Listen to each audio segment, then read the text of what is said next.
Bien amigos, ya seguimos disfrutando la tarde. Estamos en Adión FM, estamos en la Radio de los Trabajadores, estamos en el 98.5 de tu dial, en www.adionlavalleja.com.uy.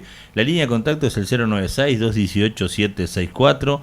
Y le paso la línea de contacto porque estamos en la columna quincenal con el licenciado Franco García. Vamos a hablar de psicoanálisis, hoy vamos a hablar de lo inconsciente. Y yo sé que tengo varios en mi audiencia. Viste que no puedo con la condición. No puedo arrancar si no es que con una sonrisa. Para charlar un poco, seguir avanzando en esta cuestión de esa columna psicoanálisis que muy nos aventuramos porque tenemos un profesional que nos puede generar la confianza de hacerlo, desde acá, desde el desconocimiento. Y desde la innovación de tratar de traer temas diferentes a la radio, bueno, nos embarcamos y esta es la tercera columna. Y desde que llegó Franco a la radio, siempre lo interrumpía con algo que tenía que ver con el inconsciente, o inconscientemente, algo inconscientemente, lo otro, y me dice, bueno, yo lo pongo en contexto histórico, yo lo pongo arriba de la mesa, lo traigo de una vez, así que interrumpí tranquilo y hice todas las preguntas de lo inconsciente en esta columna. Y que el inconsciente no me gane.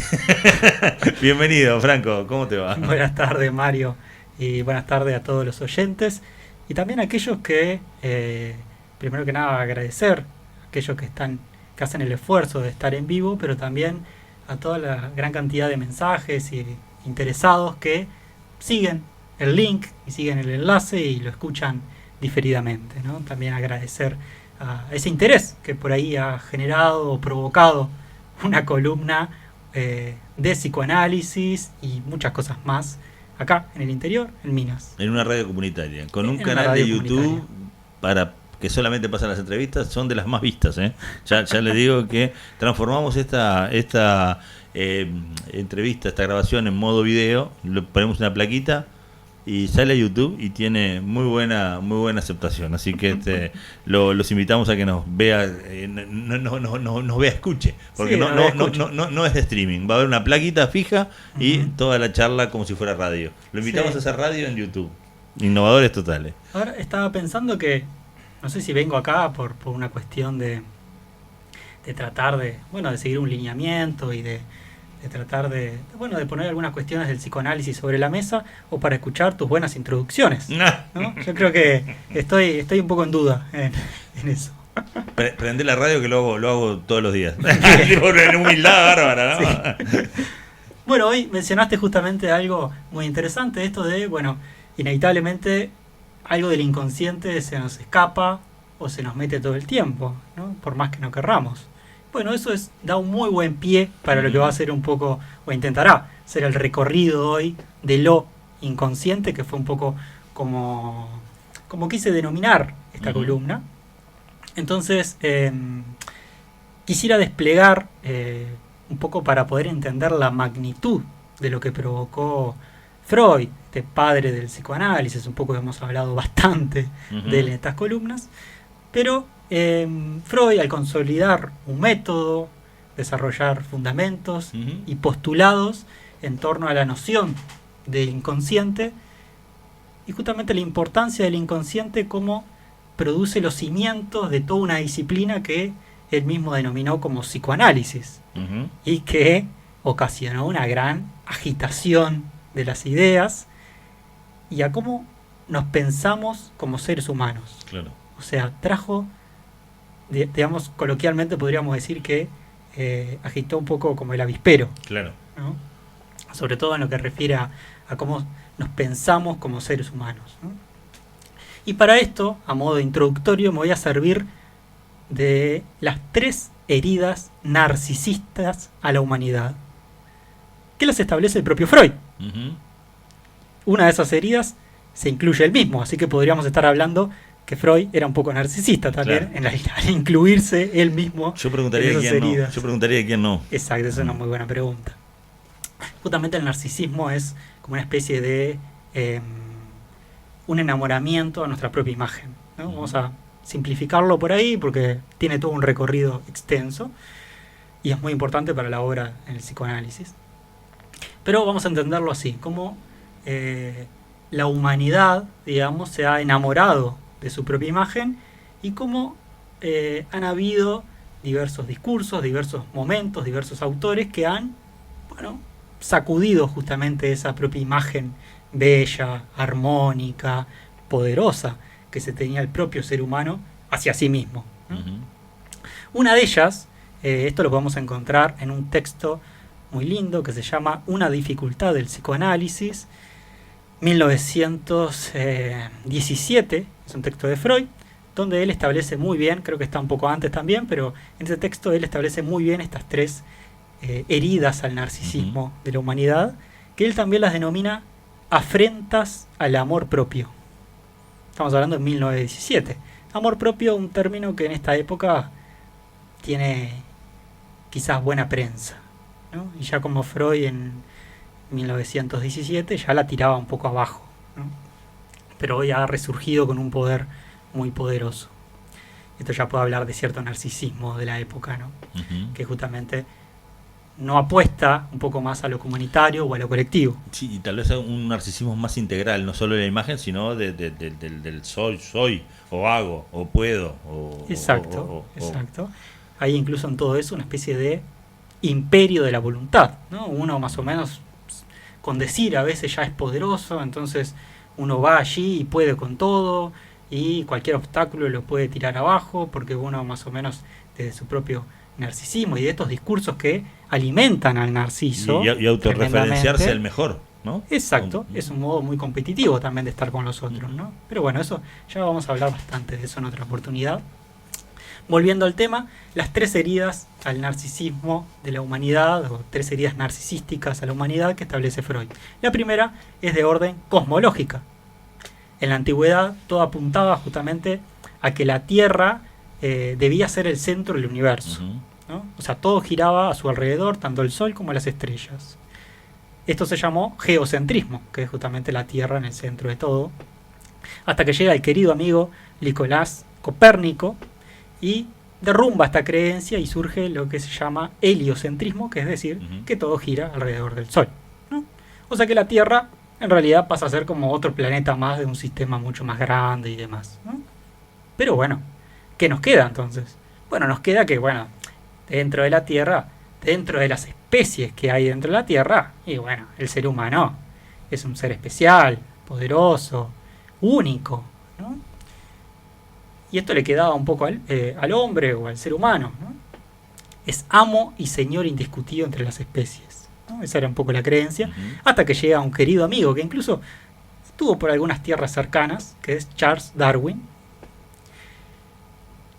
que en el siglo XIX básicamente estableció que los humanos, ¿no? Con su origen de las especies y demás, estableció que los humanos no podemos ser considerados una especie aislada y única, ¿no? Como si hubiera, bueno, nació un humano prácticamente ahí de la nada y luego ya la especie continuó, ¿no? Sino que justamente derivamos de toda una cadena evolutiva y derivábamos de toda esta cuestión del mono, de toda esta cuestión de los simios, etcétera, etcétera, ¿no? Entonces surgimos de una cuestión evolutiva y no es que surgimos de la nada como un ser muy especial, ¿no? Sí, claro. Pero bueno, ¿qué nos queda entonces después de estas dos heridas? Y bueno, por lo menos nos queda que yo por lo menos domino mi pensamiento, mis ideas, mis acciones, ¿no? Y acá cuando llega el psicoanálisis, bueno, produce un gran problema porque el ser humano ya no le queda ni su mundo interior para refugiarse, ¿no? Ya había tenido varias pérdidas, sí, claro, digamos, y ahora justamente llega Freud y plantea que su dominio, digamos, es solamente algo aparente y que el predominio de la razón y la conciencia pasa a ponerse bajo sospecha. Esto da lugar a que hay en nosotros deseos ocultos e inconscientes, ¿no? Entonces la razón consciente pasa a ser solo una puntita del iceberg, ¿no? Y con esto sacude un montón, claro, todo el mundo de las ideas, ¿no? Entonces para esto... Yo creo que la herida casi mortal, ¿no? Porque las otras heridas que él plantea, llevándolo a por ese sentido, hace de que vas perdiendo el centro de atención, vas perdiendo esa divinidad, ¿no? Exacto. Pero acá perdés el control. Es como que Perdés el control. es la más fuerte, creo. Sí, Desde mi humilde punto de vista. No, Porque el propio aparte, Freud. Lo analizo con una autoridad como si hubiera estudiado esa situación, Está ¿no? perfecto, porque el propio Freud, ¿no? Por esto planteaba que era un poco hasta narcisista, el hecho que él lo planteara como su propio descubrimiento, su procedimiento como las afrenta, tal vez la más importante, ¿no? La que sacudió bastante. Entonces, para esto, que va como resume muy bien todo esto, y solo en un par de líneas, o sea, todo esto que dije lo voy a resumir en esto, en un libro que se llama El nacimiento del sujeto del inconsciente, de Bruno Bonoris, es un psicoanalista argentino. Y voy a pasar a leer algo muy cortito que nos va a dar pie como para resumir todo esto. Entonces ahora estoy pensando que en realidad todo lo que dije lo podía haber resumido solo con esta cita. Pero tenemos que saber. Yo vengo acá a dar vueltas, ¿viste? Tenemos que saber. Dar vueltas una y otra vez sobre la cuestión. Tenemos que ir y venir, está bien. Entonces paso a leer mínimamente esta cita que nos va a ayudar un poco para entender y resumir todo esto. La razón, la autonomía y la libertad no son más que un sueño. No somos amos ni del universo, ni de las otras especies, ni de nuestro propio ser. Somos huéspedes en nuestra propia casa. Estamos cosmológica, biológica y psicológicamente descentrados. La modernidad vino a anunciar el descentramiento del hombre. Acá es el fin de la cita, y justamente establece que este hombre, hoy planteaba justamente eso, que nos descentralizó totalmente, ¿no? Estas concepciones, y acá un poco más adelante Bruno Bonoris desarrolla que la muerte del hombre, por lo menos como se lo pensaba antes, tiene como uno de los autores intelectuales de este crimen, lo plantea, como uno de los autores es Freud, justamente, ¿no? Entonces, qué interesante esto que se está planteando y qué escandaloso. Qué decepcionante para todo lo que se creía hasta ese momento, ¿no? Imaginen que no fue muy bien aceptado. Me imagino que idea, no. Por eso hablo de decepción. Imagino más de uno haber salido prendiendo la antorcha y queriendo salir a quemar bruja. E incluso hasta el día de hoy. Es una idea que resiste, es un concepto por ahí que resiste. E incluso para muchas corrientes, para muchas formulaciones, no solo de la psicología, sino de afuera, necesita necesariamente soslayar la idea del inconsciente. Es decir, la tiene que tirar para el costado porque si no las cuentas no le cierran, ¿no? La cuestión es, ya decía un psicoanalista francés, que cuando al inconsciente se lo quiere patear puertas afuera, él entra por la ventana, ¿no? Esa es la gran cuestión. Pero de esto vamos a seguir hablando un poquito más. Así que, para resumir, el hallazgo freudiano, digamos, reveló que el ser humano no es tan dueño como quisiera de los pensamientos y actos que lo conforman. Y justamente postula esto, escándalo, críticas por todos lados, pero Freud justamente hizo frente a todo esto y se encargó a lo largo de toda su obra y su vida a poder justificar este concepto o hipótesis del inconsciente, ¿no? Así que un poco esta línea es la que queremos seguir el día de hoy. Muy te pego porque te quiero. Te doy una mala noticia, bueno, después justifico por qué. Bueno, sí. Y agregaría, y no puedo dejar de hacerlo. También, esa es otra cuestión. También. ¿No? Así que bueno, en lo que refiere al inconsciente, tal vez habría que plantear una diferencia entre consciente e inconsciente, ¿no?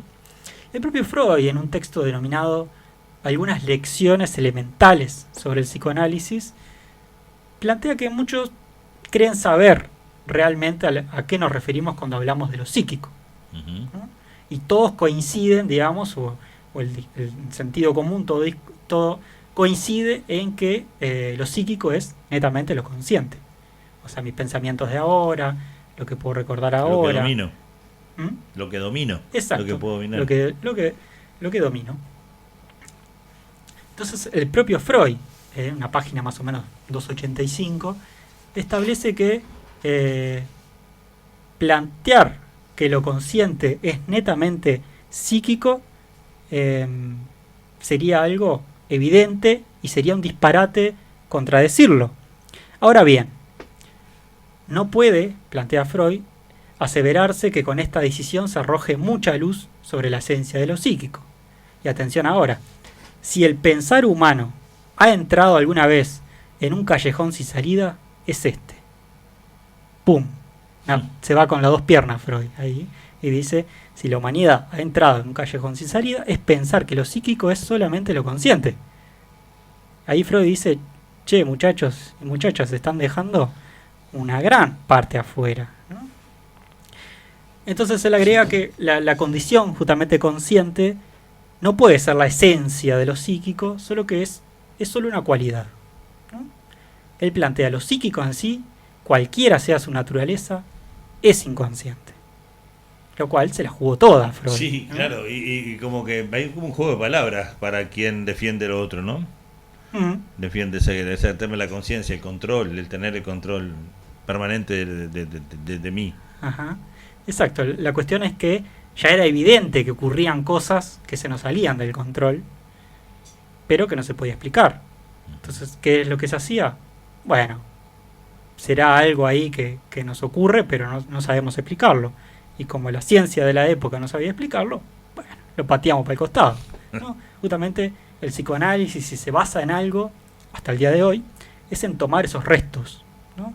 Esos restos que un discurso de la ciencia, un discurso de la época, captura, explica, lo razona, pero siempre queda un punto aparte, ¿no? Siempre queda una especie de resto que justamente queda como en un punto que no hay explicaciones posibles, o por lo menos con un método netamente científico. Entonces el psicoanálisis justamente se encarga de tomar esos restos y poder trabajarlos. Pero me quiero quedar con esta cuestión, porque Freud plantea que en realidad acá hay toda una discusión, si Freud fue el que descubrió el inconsciente o en realidad ya andaba en la vuelta. El propio Freud plantea que hacía mucho tiempo que el concepto del inconsciente golpeaba las puertas. Acá podríamos agregar, quizás el único que realmente se las abrió fue Freud, ¿no? Pero el propio Freud plantea que el psicoanálisis se ha apoderado de este concepto del inconsciente y lo ha llenado con un contenido nuevo, y sus investigaciones dieron noticia que hay caracteres hasta hoy insospechados de que lo psíquico justamente es inconsciente, y que el psicoanálisis se encargaría de haber descubierto ciertas leyes que gobiernan ese espacio misterioso, enigmático que todos un poco tenemos, ¿no? Pero quisiera retomar esta idea de el inconsciente que golpeaba las puertas,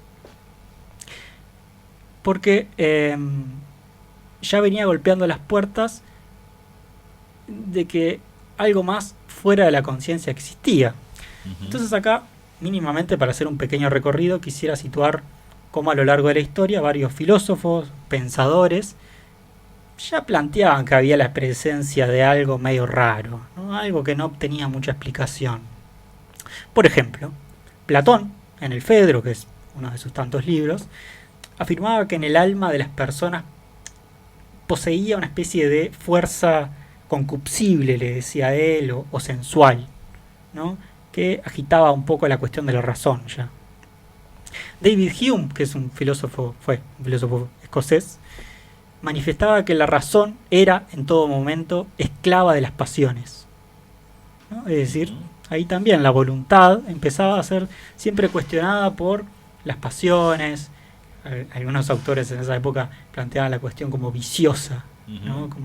Como que por más que quería ir hasta a cierto lado, tener una cierta lógica de comportamiento, de actuar, me terminaba desviando todo el tiempo del camino, ¿no? Hasta haciendo cosas que me terminaban lastimando a mí, ¿no? Yo lo dije fuera de aire y ni iba a usar este recurso, pero voy a la caricatura y a los Diablito y Angelito que opinan sobre el accionar de la caricatura en ese entonces, ¿no? Como esa cuestión, esa voz interior que te dice lo que tenés que hacer, o te domina, o se interviene en tus acciones. Y claro, ahí sería sobre lo consciente, estaría dando información y vos con conciencia lo llevas adelante. pero parecería que fuera un planteo de que hay esa pasión que empuja desde lo no identificable, por lo menos. ¿No? Sí, sí. Aparte, en esa escena que estás planteando, es muy clásica, ¿no? La de Claro. está el personaje y en un hombro le aparece como una especie de ser más angelical, Claro. y del otro un pequeño diablillo, Ujú. un sátiro, digamos. Ujú. Y justamente eso a veces se utiliza como metáfora para explicar lo que se llamó la segunda tópica de Freud, porque Freud establece tópicas, son como, arma como esquemas para situar el inconsciente, ¿no? O sea, se lo toma muy en serio. Sí, sí, esto, claro. lo investiga y lo profundiza realmente y arma como esquemas. Hay una primera tópica que está, bueno, es un esquema, no lo voy a desarrollar, Ujú. pero habla justamente de que está el estado consciente, hay una región en el medio que es preconsciente y hay otra que es inconsciente, ¿no? Entonces dice, bueno, hay contenidos reprimidos que van hacia el inconsciente y todo el trabajo de análisis sería justamente hacer que ese contenido inconsciente pase a una etapa preconsciente y después consciente. Es decir, que se haga consciente o inconsciente. Pero eso es un primer momento de Freud, pero luego le agrega un segundo esquema, que se llama la segunda tópica de Freud sobre el inconsciente, donde establece 3 categorías. Ellas son el yo, que podríamos situarlo en este personaje, ¿no? Claro. Cuando ponen la cámara en esas escenas, está el yo, digamos, que es la persona. A un lado está la versión más angelical, que eso Freud, digamos, lo llamó super yo, que es como una instancia más arriba del yo, que nos dice, tenés que hacer esto, tenés que hacer lo otro. Es una especie de vocecita moral, Ujú. digamos, que todo vamos Claro. internalizando por toda una cuestión bastante extensa. Pero del lado del diablillo tenemos lo que Freud llama el ello, que es como una etapa, digamos, es como el sótano, es como algo que está allí en las profundidades y que invita justamente a lo contrario, al super yo, ¿no? Entonces, ya con esta imagen media inventada ahora, ya podemos situar que el yo, esto que podemos decir lo consciente, se ubica dentro de 2 fuerzas que están todo el tiempo pujando, ¿no? Entonces ya ahí tenemos un problemón, Claro. ¿no?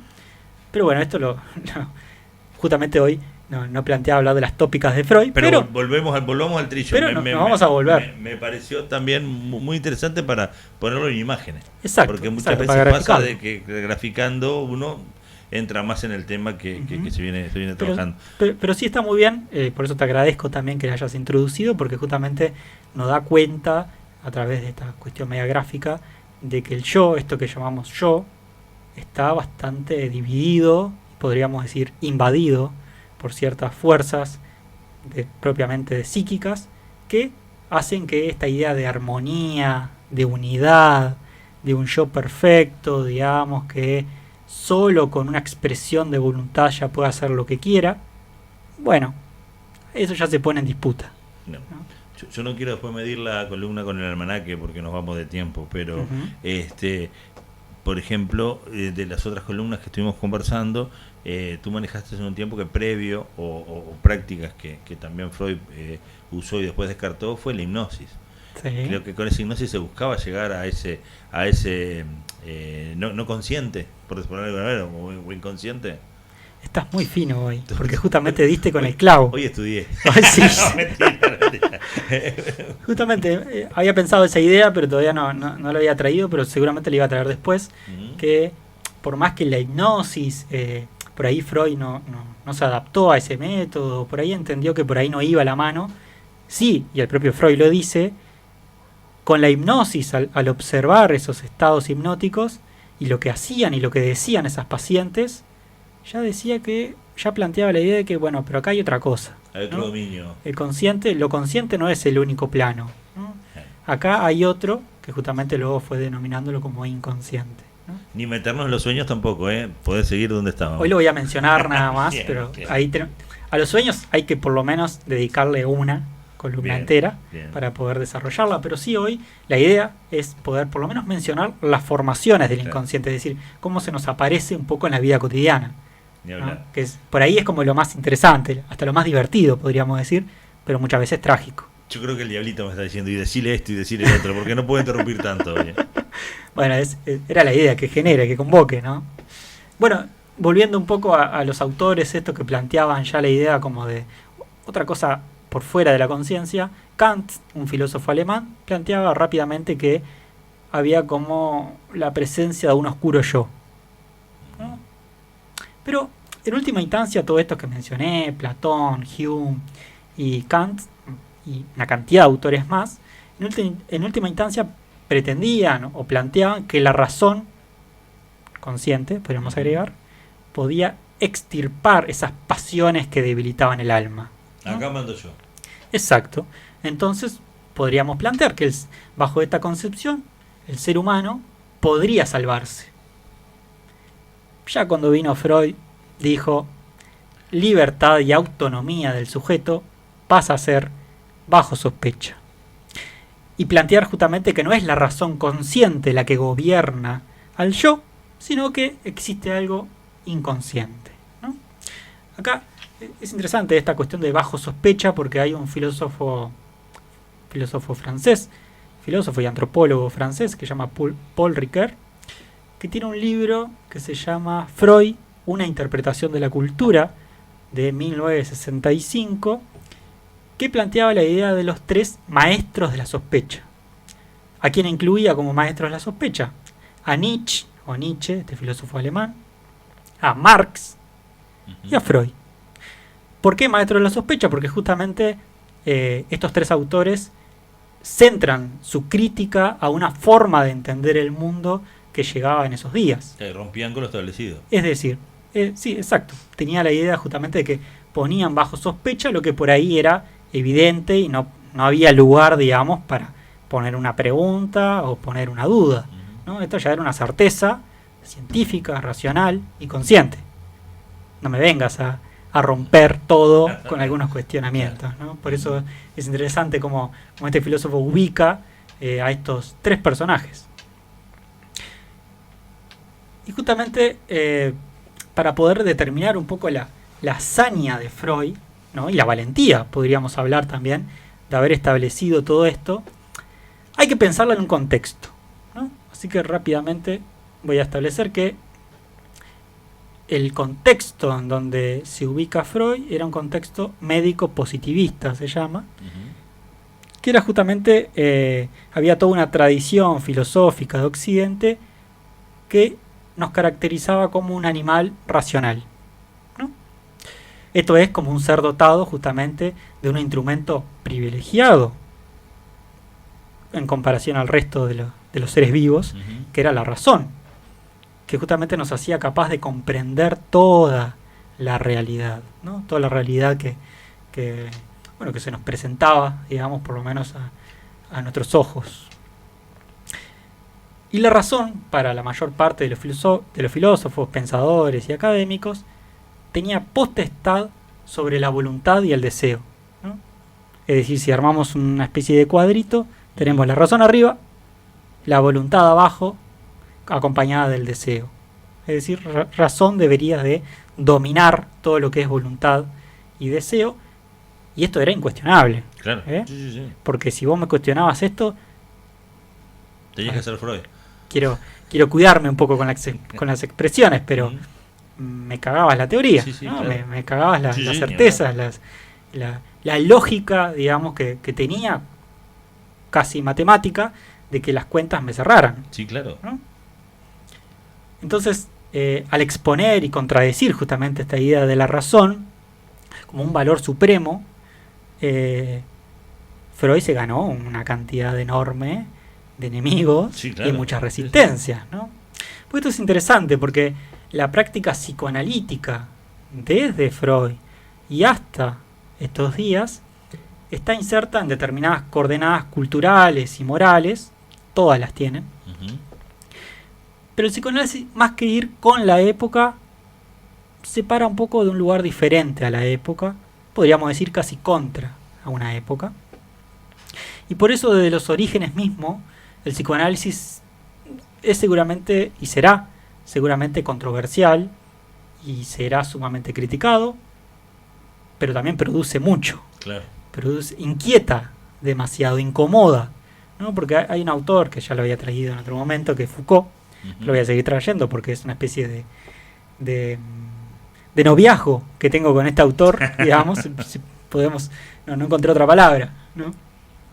Recuerdo a un filósofo argentino, Darío Stanschreiber, que siempre habla de, bueno, yo tengo pequeños novios y novias, y refiere todo el tiempo a autores, ¿viste? Como que está saliendo, ¿no? Con ese autor, y a veces, así como también a veces se pelea con esos autores, ¿no? Qué O sea, bueno. Una relación siempre me pareció completa. interesante eso, Claro. ¿no? Aparte de lo que le pasa, a veces nos pasa eso. Yo he escuchado mucha gente que sigue un autor particular, de lo que escriba, sea lo que escriba, cualquier cosa, lo sigue, pero con algunos libros se enamora, digamos, se pone de novio con ese autor, autora, y con otros Disculpe. arranca, ahí aparece una poca armonía, ¿no? Claro. Estamos hablando Sí, entre un lector y un autor, ¿no? Metáfora total, pero, Sí. pero bien aplicada. Bien aplicada para el sentimiento que provoca. Entonces habría que pensar de dónde sale esta irritación hacia el psicoanálisis, ¿no? Porque quizás el psicoanálisis pone sobre la mesa cuestiones que no podemos controlar, Ujú. ¿no? Nos llega a decir, bueno, mire que usted no es tan dueño de su propia voluntad, ¿no? Hay cosas que suceden, que ocurren en su propia vida cotidiana que se les escapa de las manos y usted no se está dando cuenta. Lo cual no es una linda invitación marketinera que estoy haciendo, ¿verdad? Sin lugar a duda. Acá no. Pero hay claros ejemplos de decir lo contrario a lo que estás haciendo. Exacto. En una oratoria o en una presentación o en una respuesta, ¿no? Exacto. Y la cuestión también sería como trazar, que es un hecho, digamos, que es bastante evidente muchas veces, cómo el psicoanálisis termina siendo la última opción, ¿no?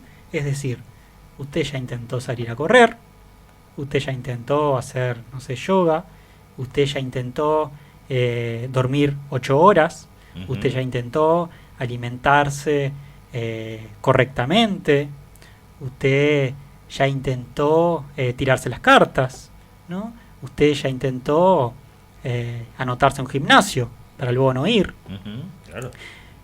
por supuesto. Comprar una bicicleta fija para colgar las camisas. Es un excelente ejemplo, Claro, ¿no? ni hablar. Ahí habría que preguntarse, bueno, ¿para qué otra cosa uno compra una bicicleta fija?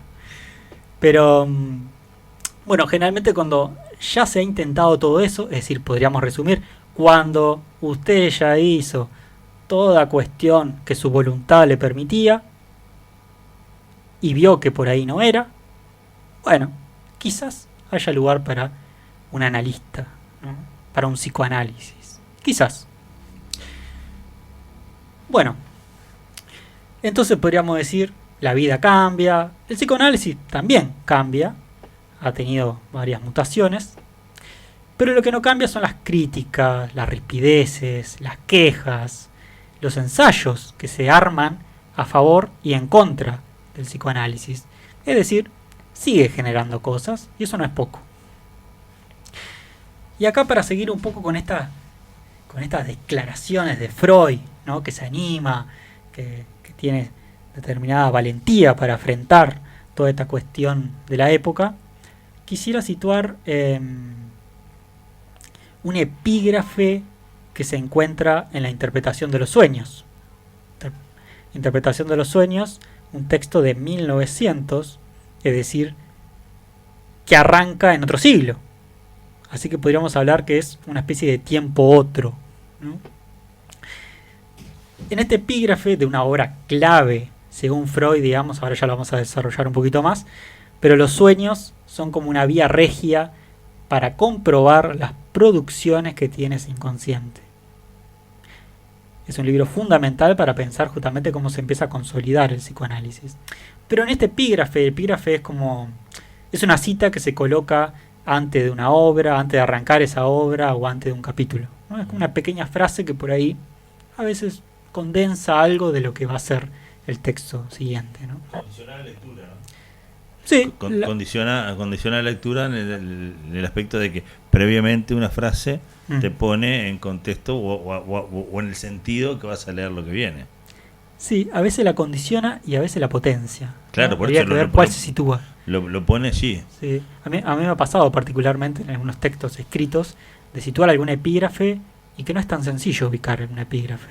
Sí, en el claro. sentido de esto. Bueno, vos vas a reducir la lectura, vas a condicionarla o la vas a potenciar, ¿no? Entonces ahí cuando empezás a ver cuál cita puntual vas a ubicar, se te arma un lindo lío. Pero en este caso, Freud cita en latín a Virgilio, un poeta romano, y decidió conservar el idioma de la cita en latín, lo cual nos está trayendo un gran problema, porque toda traducción siempre es bastante problemática, ¿no? Por ejemplo, acá hay un texto que se ubica en un libro que se llama Escribir un silencio, de Claudia Piñeiro, es una escritora. Y en este libro establece en un artículo que se llama la traducción, la palabra justa, ¿no? Entonces justamente Claudia Piñeiro establece la problemática de la precisión de una traducción, ¿no? Claro. Cómo entender los sentidos, el significado. Vos podés buscar qué significa esa palabra para traducirla, pero a su vez hay todo un contexto de expresión que por ahí no va bien, digamos, ¿no? Entonces, como la traducir un texto es justamente una lectura muy particular, ¿no? Entonces, las dos traducciones de la frase que coloca de Virgilio Freud son las siguientes, las más aceptadas por lo menos. Si no me atienden los dioses del cielo, agitaré a los del mundo subterráneo. O la otra, aceptada también puede ser, si no puedo persuadir a los dioses del cielo, moveré a los de los infiernos. Vuelve el angelito y el diablito de los hombros. Vuelve también, y también vuelve la cuestión de que hay algo arriba y hay algo abajo, ¿no?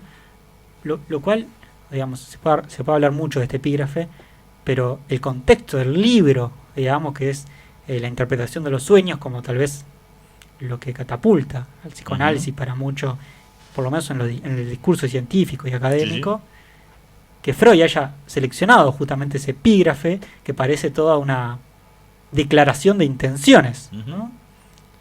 Suena como una especie de advertencia o desafío, o quizás hasta un ajuste de cuentas, ¿no? Decir, bueno, yo largo esto en contra de todo un contexto, ¿no? Porque sobre todo hasta ese tiempo, ya habíamos hablado un poquito, pero justamente los sueños era como un contenido raro, que estaba presente, ¿no?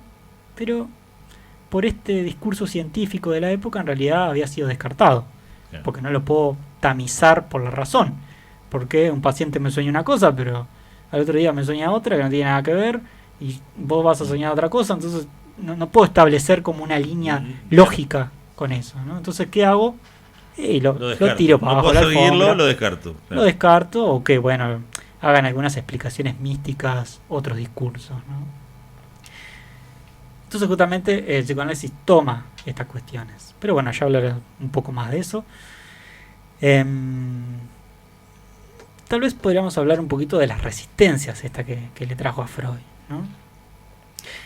Hay un texto justamente que lo mencioné al principio, que es una dificultad del psicoanálisis, este texto de 1917, que justamente Freud establece todas estas resistencias que hay hacia el psicoanálisis, y en una primera instancia Freud esclarece que esta dificultad no es intelectual, es decir, yo te estoy justificando el concepto, yo estoy haciendo todo lo posible para meterlo dentro del discurso por ahí científico de la época, para que tenga un lugar, para que se discuta, pero en realidad la resistencia o la dificultad que tiene el psicoanálisis es más bien de tono afectiva, ¿no? El propio Freud dice: quien no pueda dispensar suficiente simpatía a una causa, tampoco lo comprenderá muy fácilmente.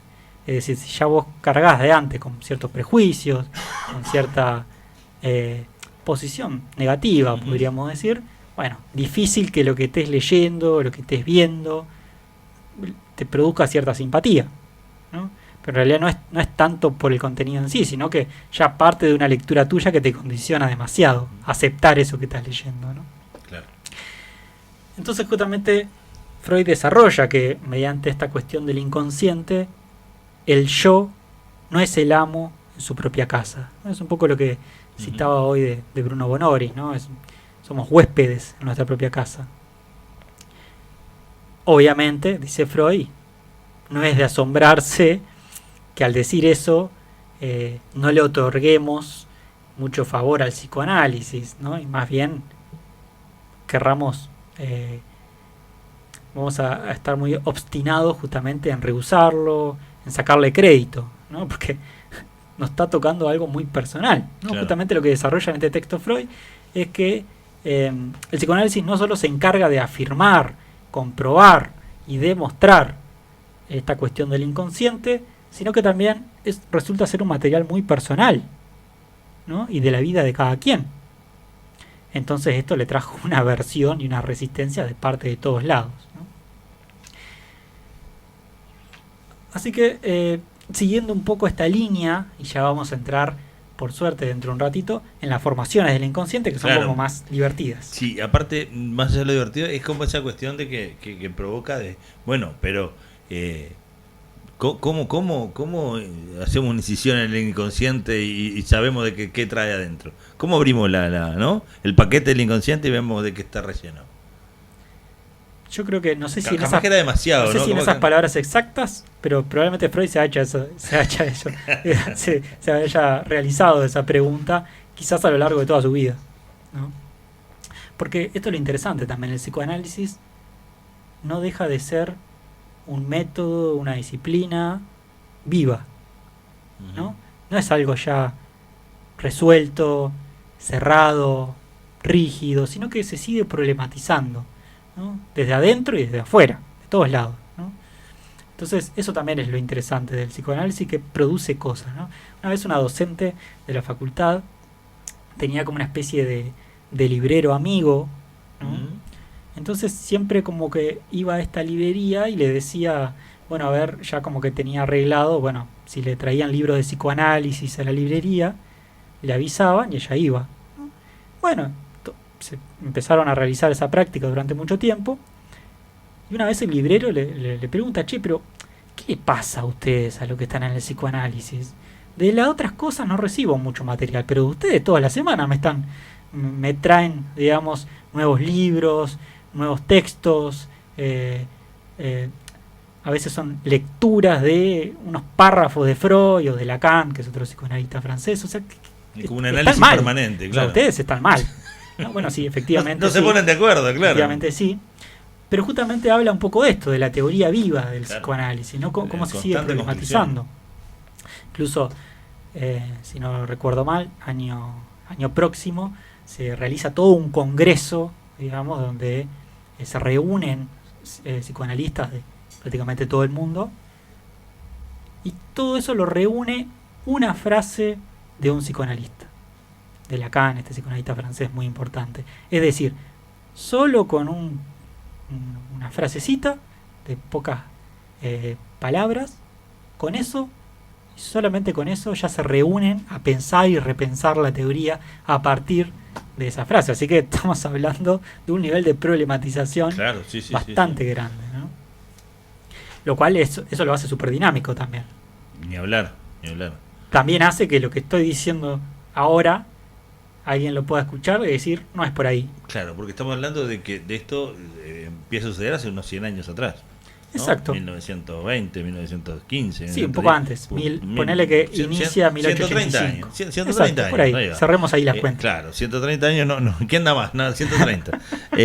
Si tendría que tener un martillo. Claro, ¿no? pero en los miles de años que tiene la humanidad, es como que es algo sumamente nuevo. Exacto. Es una cuestión que se mete. Es más, te puedo asegurar de que uno traía, que mismo cuando te visité en el consultorio para no para pedirte cita, sino para armar esta ¿cómo es? Esta columna, yo hasta un poco en broma dije, ¿dónde está el diván?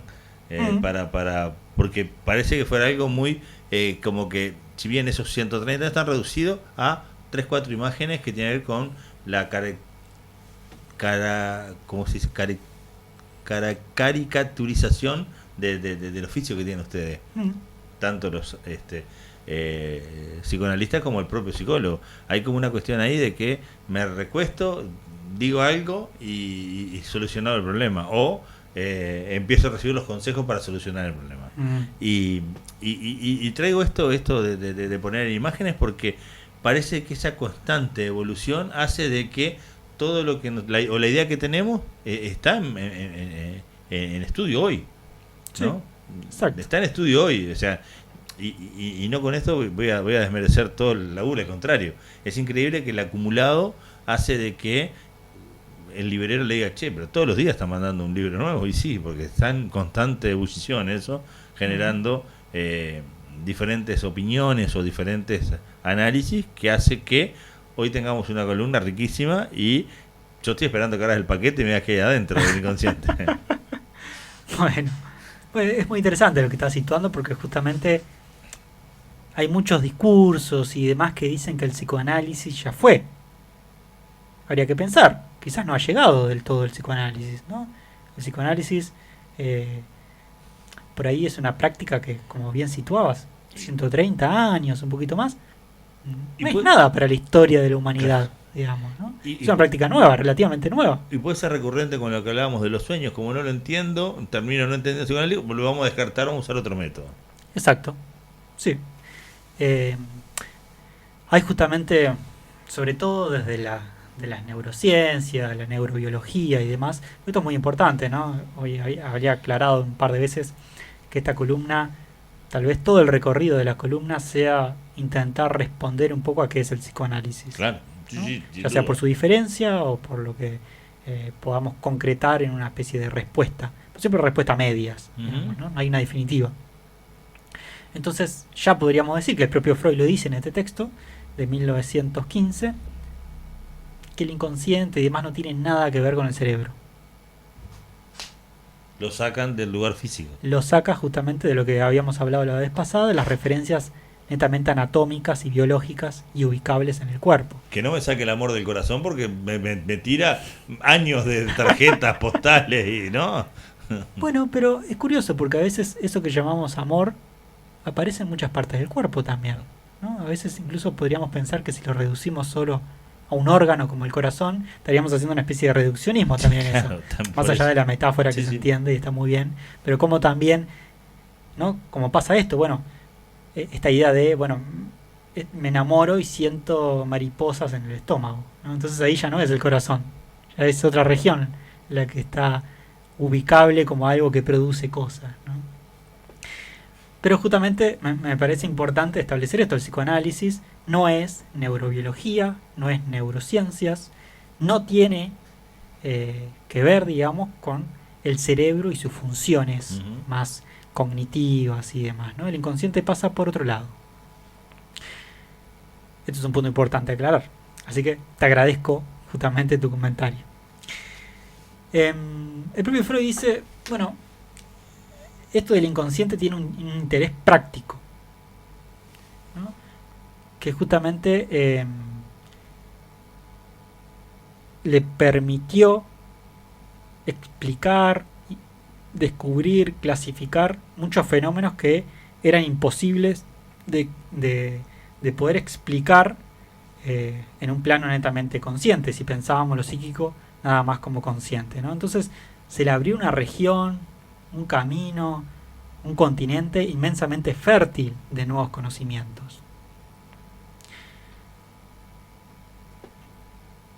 Podríamos continuar que hasta el propio Freud, en realidad, hasta en cierto tiempo se resistió un poquito a la idea del inconsciente, ¿no? O sea que hasta él también un poquito le vino la duda, ¿no? de sus formulaciones. Incluso tiene un texto que se llama Proyecto para Psicólogos, texto de 1895, que insistía un poquito en la explicación.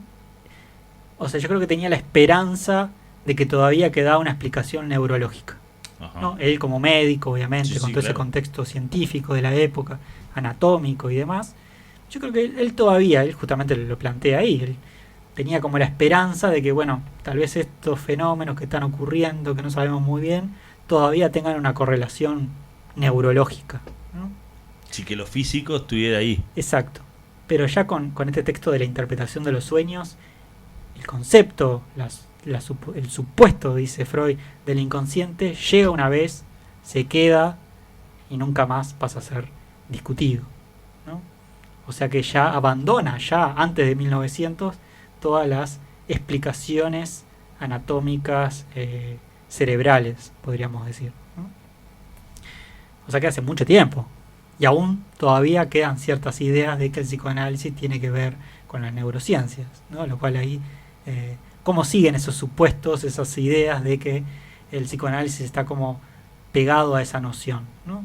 Lo cual yo, en vez de decirle, ¿por qué la gente no se da cuenta que el psicoanálisis no va por ahí? Yo diría, bueno, quizás es responsabilidad de los que estamos de este lado, de no fomentar cuestiones, actividades o artículos, bueno, o este espacio radial, como, bueno, poner algunas cuestiones sobre la mesa. Claro, porque por ahí podemos empezar a entreverar esa ensalada poniendo mente, alma, ser, un montón de cosas que por ahí no son palpables, como el vehículo para. Y por otro lado, también está la neurociencia trabajando en que también es físico. En algún lado hay algo, ¿no? de lo que llevamos adentro, lo provoca o por lo menos lo conecta o lo lleva, lo porta. La portabilidad está por ahí, ¿no? Por lo menos la sensación que me das desde lo que vos me planteás, porque, a ver, siempre desde el profundo desconocimiento. Yo estoy más para una columna de Sin Codificar, ¿no? De Hablemos Sin Saber, que para esta columna, pero tiene que ver con eso, de que uno va escuchando durante mucho tiempo un montón de cosas y ahora empiezo a decir, bueno, pero y estamos vivos porque tenemos un alma, o por lo menos hay algo, ¿no? que provoca una angustia, y físicamente por ahí no es el motivo, sino es que perdió el cuadro, perdió el domingo, ¿no? En la hora, y tiene una angustia, y ¿qué neurona estaba mirando el partido, ¿no? O qué, hay como una cuestión, o qué química, para sacarlo como si hubieran diferentes fluidos que no tienen que ver con nosotros mismos, pero que circulan adentro, como para tratar de ponerlo físicamente esa cuestión. Me estoy yendo por las ramas, pero capaz que el concepto se entiende. Justamente ahí hay una separación, ¿no? Porque lo que estás planteando es como ante cierto estímulo uno tendría una cierta respuesta corporal, sí, claro, hasta instintiva, diría, sí, lo cual esto nos acercaría más a un ser humano animal, claro, ¿no? Como si fuéramos meros instintos nada más y, bueno, no mucho más, ¿no? Justamente el psicoanálisis se separa de ese lugar de ser humano animal, ¿no? Claro. Porque ya está metido el lenguaje, está metido en nuestras experiencias, la familia, las fantasías, los deseos, el inconsciente. Bueno, entonces, ojo, hoy con la tecnología digital podemos decir, bueno, el inconsciente es digital, no está físico, está ahí. ¿Cuál será la tarjeta de sonido o de video que lo reproduce? Pero parecería que fuera algo más antes precisabas el disco, ¿no? Antes precisabas palparlo y apoyarle la púa para entender. Y hoy capaz que tenés una explicación diferente, pero acá a lo que voy, que me parece que no voy a hablar el nombre de la gente ni nada que se parezca, ¿no? Sería muy atrevido, pero en el caso mío particular me pasa eso, de que necesitaría el ejemplo de, bueno, acá está, en esta, ¿no? En esta glándula, en que yo creo que es un poco lo que cuestionó también a Freud en su momento, ¿no? Sí, exacto. Y justamente como estamos medio al límite, vamos a plantear lo siguiente: formaciones del inconsciente. Como Freud se dio cuenta, bien, prestó la oreja, el oído, lo que quieran, para situar que habían actos, habían sucesos, habían ocurrencias, habían cuestiones que sucedían en la vida cotidiana que no teníamos respuesta, pero que sí parecía que derivaba de otra región, de otro lado. Entonces, para traer las formaciones del inconsciente en términos netamente freudianos y en el punto que nos estamos ubicando ahora, que estamos intentando de ubicar, esta instancia del inconsciente, digamos, es hacia donde van contenidos reprimidos, como frases, experiencias, recuerdos, traumas, muchas cosas más, pero que se manifiestan en el consciente de determinadas formas. Digamos que son pequeños escapes que hace el inconsciente hacia la conciencia y que obviamente nos afecta a la vida. Ellos son lapsus, chiste, sueños y actos fallidos. Y ahora voy a explicar rápidamente para explicar un poco a qué va todo esto. Y para esto traigo un texto, una conferencia en realidad de Miller, es un psicoanalista francés, que la conferencia es de 1997 y se llama en realidad Síntoma, Saber, Sentido y Real. Ese es el título de la conferencia, pero la traigo porque justamente es muy didáctica y comprensible para entender mínimamente con un comentario a qué va todo esto de las formaciones del inconsciente. Y él justamente la relaciona a través de estas manifestaciones del inconsciente a través de la temporalidad, de cómo aparecen en un tiempo. Lapsus. Los lapsus, digamos, no podemos referirnos sin un querer decir previo. Quiere decir cuando uno tiene una hilación lógica de una frase, de un enunciado, de algunas palabras, y sale otra. ¿No? El clásico maestra, pensando, mamá. Claro. ¿No? O sea, ocurre algo allí, un fallido, un equívoco, digamos, que para Freud, en la lectura que hace, hay una verdad ahí detrás, ¿no? Justamente si esto te ocurriera en el consultorio de alguien afín al psicoanálisis, otros no lo van a leer, eso es un lapsus, ¿no? O sea, que estabas hablando de tu novia y dijiste mamá. Opa, che, ¿qué pasó ahí? Sí. Uno cuando no entiende o cuando no comprende muy bien a qué va esto, uno resistencialmente enseguida puede decir, no, solo me equivoqué, nada más. Sí, se equivocó, pero querías decir el nombre de tu novia y dijiste mamá. ¿Qué pasó ahí? ¿No? Y es como una invitación a asociar justamente sobre eso, ¿no? Entonces Freud entiende que en eso hay una verdad oculta. Eso por lo menos son los términos freudianos. Me estaba acordando de un político uruguayo que en cierto momento, grabado, que se puede encontrar, en un lapso de 19 segundos, dijo dos cosas muy interesantes. En mi tiempo político nunca he defendido una democracia. Nunca he defendido una dictadura. Y continúa la frase.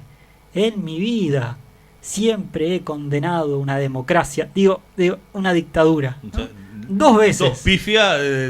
Dos pifias tremendas, lo cual una vez, esto creo que lo comenté en un conversatorio, y alguien al cual él sabrá porque lo escucha diferidamente, le agradecí que luego muy educadamente me dijo, bueno, es un lapsus, depende de quién lo lee, claro, ¿no? Si no es una equivocación, lo cual está muy bien.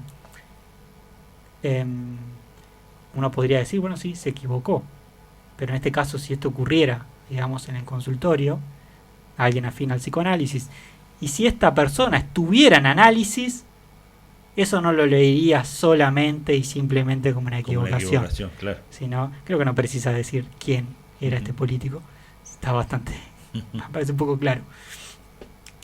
Pero efectivamente lo interesante es que hay algo allí, una falla, una hilación lógica del discurso que se escapa a otra cosa, ¿no? Acá incluso el propio Miller dice, bueno, un lapsus puede ser una especie de síntoma, y bueno, si se repite sistemáticamente, sí. Claro. O sea que en este caso tuvo dos, en 19 segundos, porque lo conté. Sí, en 19 claro. segundos tiró estas dos tenía que decir. Defendió lo contrario. Exacto, defendió lo contrario, algo de lo cual siempre se lo ha acusado, digamos, en otros textos. Entonces el tipo dos veces en 19 segundos, lapsus, ¿no? O equivocaciones. Lapsus para un psicoanalista. El chiste, ¿no? Qué interesante. Presente, maestro. Presente el chiste, bueno. Justamente es interesante porque el chiste es como el triunfo del querer decir. Es decir, tiene éxito cuando el que recibe el chiste se apropia de él. Es decir, cuando alguien quiere explicar el chiste, ya es un problemón. Claro. ¿No? Porque se termina justamente la dimensión del instante allí. Pero como a través de los chistes, muchas veces hay otras verdades de fondo, ¿no? Además de ser una práctica, digamos, denunciativa por excelencia, donde a través de la ironía y de ciertas cuestiones se puede denunciar ciertas cuestiones. También a veces en los chistes, ¿no? Esto que te dicen, bueno, es un chiste, pero puede no serlo, ¿no? Algunos incluso te lo aclaran. Te dicen, bueno, esto estoy diciéndolo en un contexto de chiste, pero también de fondo en realidad estoy diciendo algo que sí lo creo o que es una especie de verdad, por lo menos para mí, ¿no? Entonces, ahí como Freud, después vamos a profundizar mucho más, pero como Freud ubica que había algo. Yo he leído una vez por ahí que el humor era un gran amortiguador para poder decir verdades que dolerían mucho. Exacto. Si se dicen en contextos normales, ¿no? Y pasa mucho a veces en el consultorio como se dice algo en tono chistoso, ¿no? El paciente alude a algo, en referencia está riéndose, es un chiste. Zafar de esa responsabilidad. Y después viene el llanto. Entonces, ¿qué pasa ahí? Claro. Con eso que se pudo decir como un chiste, pero que luego el decir mismo lo interroga a ese propio sujeto y después viene el llanto. ¿Qué pasa? ¿Qué había detrás de ese chiste entonces? ¿No? Actos fallidos. Digamos que los actos fallidos son como lapsus puestos en acto, ¿no? También pueden ser los olvidos, ¿no? Esto de, bueno, sistemáticamente me olvido de la llave del auto, ¿no? Todo el tiempo. Bueno, me pasa una vez, bueno, ok. Me pasa 2, me pasa 3 y todo el tiempo quedo afuera de casa porque me olvido, no sé, de la llave de mi casa. Bueno, ¿qué estará pasando ahí? ¿No? Son como actos psíquicos que no tienen una explicación evidente, ¿no? Pero sin embargo tienen como una repetición en el tiempo.